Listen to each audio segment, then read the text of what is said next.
Assalamualaikum warahmatullahi wabarakatuh. Bismillah, alhamdulillah, wassalatu wassalamu ala rasulillah, la hawla wa la quwwata illa billah, amma ba'du. Segala puji bagi Allah SWT yang telah memberikan karunia limpahan nikmatnya kepada kita semua, sehingga kita masih bisa dipertemukan kembali dalam video mata pelajaran pendidikan agama Islam dan budi pekerti, kompetensi dasar berbusana muslim dan muslimah. Tapi sebelum saya menyampaikan materi berbusana muslim dan muslimah, marilah kita sama-sama berdoa agar permasalahan-permasalahan yang menimpa negara kita dan menimpa kita semua dapat selesai dengan baik, dapat selesai dengan secepatnya, terutama masalah pandemi COVID-19. Kita selalu bermohon kepada Allah Subhanahu wa Ta'ala, kita selalu berdoa semoga pandemi COVID-19 ini cepat berakhir dan kita kembali normal melaksanakan kegiatan pembelajaran tatap muka seperti biasa. Dan berkaitan dengan pandemi COVID-19, saya tidak henti-hentinya mengingatkan diri saya dan untuk kalian semua selalu menjaga kesehatan, karena ini merupakan hal yang penting, merupakan usaha kita secara maksimal dan secara optimal dengan langkah-langkah, dengan cara kita selalu menjaga kesehatan, yaitu dengan mencuci tangan setiap kali dengan air yang mengalir dan hand sanitizer atau dengan sabun. Kita selalu memakai masker, kemudian juga kita jaga jarak, dan mudah-mudahan langkah-langkah itu menjadi wasilah, menjadi sebab agar pandemi COVID-19 ini cepat berakhir dan kita kembali normal. Baik anak-anakku sekalian, sebelum kita mulai, mari kita berdoa dengan membaca basmalah. Bismillahirrahmanirrahim. Anak-anak sekalian, kompetensi dasar berbusana muslim dan muslimah kita awali dengan subkompetensi, yaitu makna aurat dan makna jilbab dan makna busana muslimah. Yaitu subkompetensi di kompetensi berbusana muslim dan muslimah. Pertama, tujuan dari kita mempelajari materi subkompetensi makna aurat, makna jilbab, makna busana muslimah, yakni tujuannya agar kalian, kita semua mampu memahami makna aurat, makna jilbab, dan makna busana muslimah. Anak-anak sekalian, yang pertama makna aurat. Aurat ini pengertiannya menurut bahasa adalah berarti malu,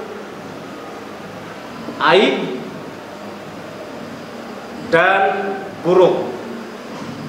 Itu makna pengertian aurat secara etimologi atau bahasa adalah malu, aib, dan buruk.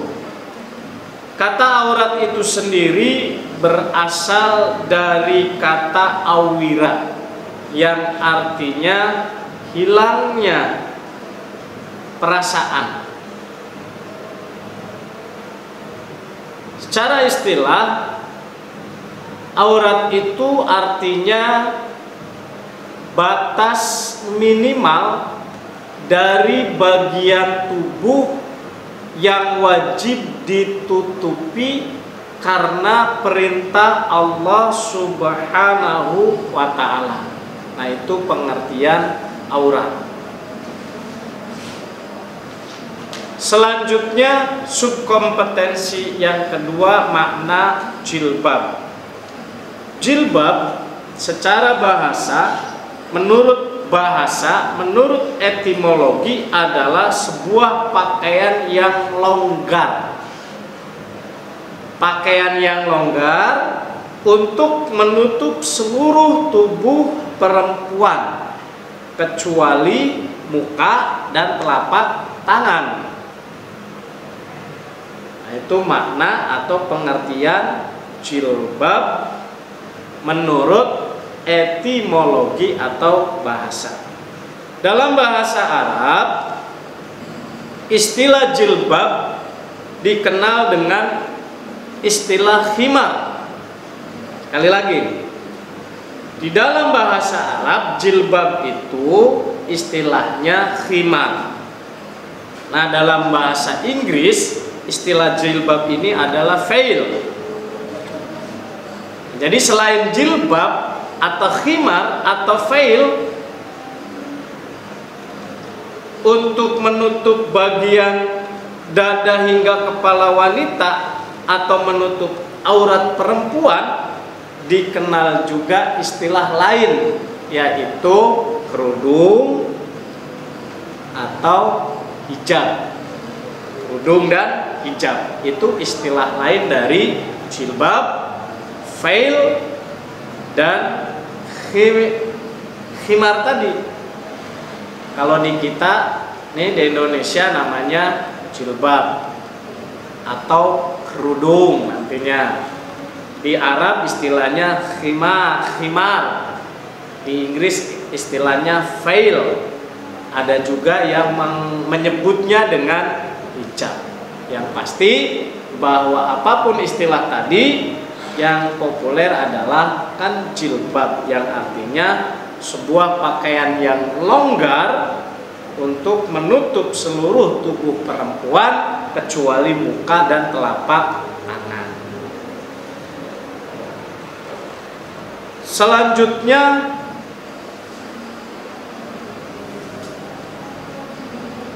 subkompetensi memahami makna busana muslimah. Nah, busana muslimah ini adalah pakaian wanita Islam. Jadi sekali lagi, busana muslimah ini adalah pakaian wanita Islam yang dapat menutup aurat yang diwajibkan agama untuk menutupinya. Dan manfaatnya atau gunanya ini untuk kemaslahatan dan kebaikan bagi wanita itu sendiri serta masyarakat di mana wanita itu berada. Nah, itu makna busana muslimah. Nah, kenapa orang Islam perempuan atau muslimah ini harus menutup aurat, harus memakai jilbab, harus berbusana muslimah? Nah, ini karena merupakan perintah Allah Subhanahu wa ta'ala. Jadi kalau itu perintah Allah Subhanahu wa ta'ala, maka wajib dilaksanakan oleh seluruh perempuan muslim, seluruh perempuan muslimah, seluruh wanita Islam, tentunya yang sudah akil balik. Nah, perintah menutup aurat ini diperintahkan oleh Allah Subhanahu wa ta'ala tidak sekaligus, tidak langsung. Hai wanita Islam, wahai perempuan Islam, tutup auratmu seluruhnya kecuali muka dan telapak tangan. Enggak langsung. Karena Allah Subhanahu wa ta'ala dalam memerintahkan menutup aurat ini dengan perintah yang bertahap, tidak langsung. Tahapannya seperti apa Allah Subhanahu wa taala memerintahkan perintah menutup aurat ini? Yang pertama, Allah Subhanahu wa taala memerintahkan kepada istri-istri Nabi Muhammad, kepada istri-istri Nabi Muhammad sallallahu alaihi wasallam agar tidak berbuat seperti kebanyakan perempuan-perempuan pada waktu itu. Nah, ini pertama, tahapan pertama Allah Subhanahu wa taala memerintahkan menutup aurat itu kepada istri-istri Nabi Muhammad sallallahu alaihi wasallam agar tidak berbuat seperti kebanyakan perempuan atau wanita pada saat itu. Nah, perintah ini dijelaskan di dalam Al-Qur'an surat Al-Anbiya surat ke-33 ayat 32 sampai 33. Nah, nanti bisa kalian buka surat Al-Ahzab ayat 32 sampai 33-nya, nanti kalian bisa lihat, kemudian bisa baca, kemudian kalian pahami. Allah Subhanahu wa taala memerintahkan menutup aurat pertama, yaitu Allah perintahkan kepada istri-istri Nabi agar tidak mengikuti atau agar tidak seperti kebanyakan perempuan-perempuan, wanita-wanita pada saat itu. Itu tahapan perintah menutup aurat yang pertama. Tahapan yang kedua, perintah menutup aurat yang diperintahkan oleh Allah Subhanahu wa taala, yakni Allah Subhanahu wa taala memerintahkan kepada istri Nabi sallallahu alaihi wasallam agar tidak berhadapan langsung dengan laki-laki yang bukan mahramnya, yang bukan muhrimnya. Ini tahapan yang kedua. Setelah Allah memerintahkan, wahai istri-istri Nabi, jangan seperti perempuan-perempuan atau wanita-wanita kebanyakan pada saat itu. Itu perintah yang pertama, tidak langsung memerintahkan tutup aurat, enggak. Perintah yang kedua, kemudian Allah memerintahkan kepada istri Nabi agar tidak berhadapan langsung dengan laki-laki yang bukan muhrimnya. Nah, berkaitan dengan tahapan perintah yang kedua ini dijelaskan di dalam Al-Quran surat Al-Ahzab ayat 53. Tahapan yang kedua. Nah, setelah Allah memerintahkan kepada istri Nabi agar tidak berhadapan langsung dengan laki-laki yang bukan muhrimnya, kemudian Allah memerintahkan selanjutnya kepada istri-istri Nabi Muhammad SAW juga. Ini yang menjadi tahapan yang ketiga. Karena istri-istri Nabi Muhammad SAW pun sama seperti perempuan yang lainnya, yaitu ada keperluan keluar rumah untuk mencari kebutuhan rumah tangganya, maka Allah memerintahkan kepada istri-istri Nabi Muhammad sallallahu alaihi wasallam untuk baru menutup auratnya. Karena keluar rumah untuk mencari menutupi kebutuhan rumah tangganya, maka Allah perintahkan untuk menutup aurat apabila keluar dari rumah. Nah, berkaitan dengan perintah menutup aurat yang tahapan ketiga ini, karena keluar rumah, dijelaskan di dalam Al-Quran surat Al-Ahzab ayat 59. Nah, ini perintah untuk menutup aurat, berjilbab, itu tidak Allah Subhanahu wa taala langsung perintahkan pakai jilbab, tutup aurat, enggak, melalui 3 tahapan tadi. Yaitu yang pertama, Allah memerintahkan tidak berbuat seperti kebanyakan perempuan pada saat itu. Perintahnya kepada istri-istri Nabi Muhammad SAW. Tapi sesungguhnya itu merupakan perintah berlaku untuk semua wanita-wanita muslimah, wanita-wanita Islam. Jangan ikuti kebanyakan perempuan pada saat itu. Kemudian perintah yang kedua, tidak berhadapan langsung dengan laki-laki yang bukan muhrimnya, kecuali yang muhrimnya. Yang ketiga, perintah langsung. Allah perintahkan untuk menutup aurat kalau keluar rumah. Nah, ini perintahnya kepada istri-istri Nabi Muhammad SAW, tetapi sesungguhnya adalah perintah untuk seluruh atau semua wanita-wanita Islam yang sudah balik, seluruh muslimah yang sudah balik, agar jangan mengikuti kebanyakan perempuan, agar tidak berhadapan dengan laki-laki yang bukan muhrimnya, dan menutup auratnya ketika keluar rumah, yaitu seluruh tubuhnya ditutup kecuali muka dan telapak tangan. Nah, itu materi pada pertemuan atau video KD kompetensi dasar berbusana muslim muslimah, sub kompetensi menutup aurat, jilbab, dan berbusana muslimah. Jadi itu saja di pertemuan pertama KD berbusana muslim dan muslimah yang bisa saya sampaikan. Semoga bermanfaat, semoga ada manfaatnya menjadi ilmu untuk kita semua.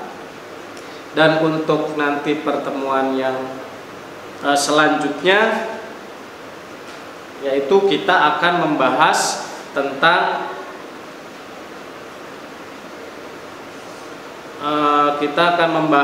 tentang ayat-ayat Al-Quran dan hadis yang berkaitan dengan perintah berbusana muslim dan muslimah, yaitu surat An-Nur ayat 59, surat An-Nur ayat 31 dan surat Al-Ahzab ayat 59. Ini untuk materi pada video berikutnya yang masih tentang berbusana muslim dan muslimah, yaitu ayat-ayat Al-Quran dan hadis yang berkaitan tentang berbusana muslim dan muslimah. Surat Al-Ahzab 59 dan surat An-Nur ayat 31.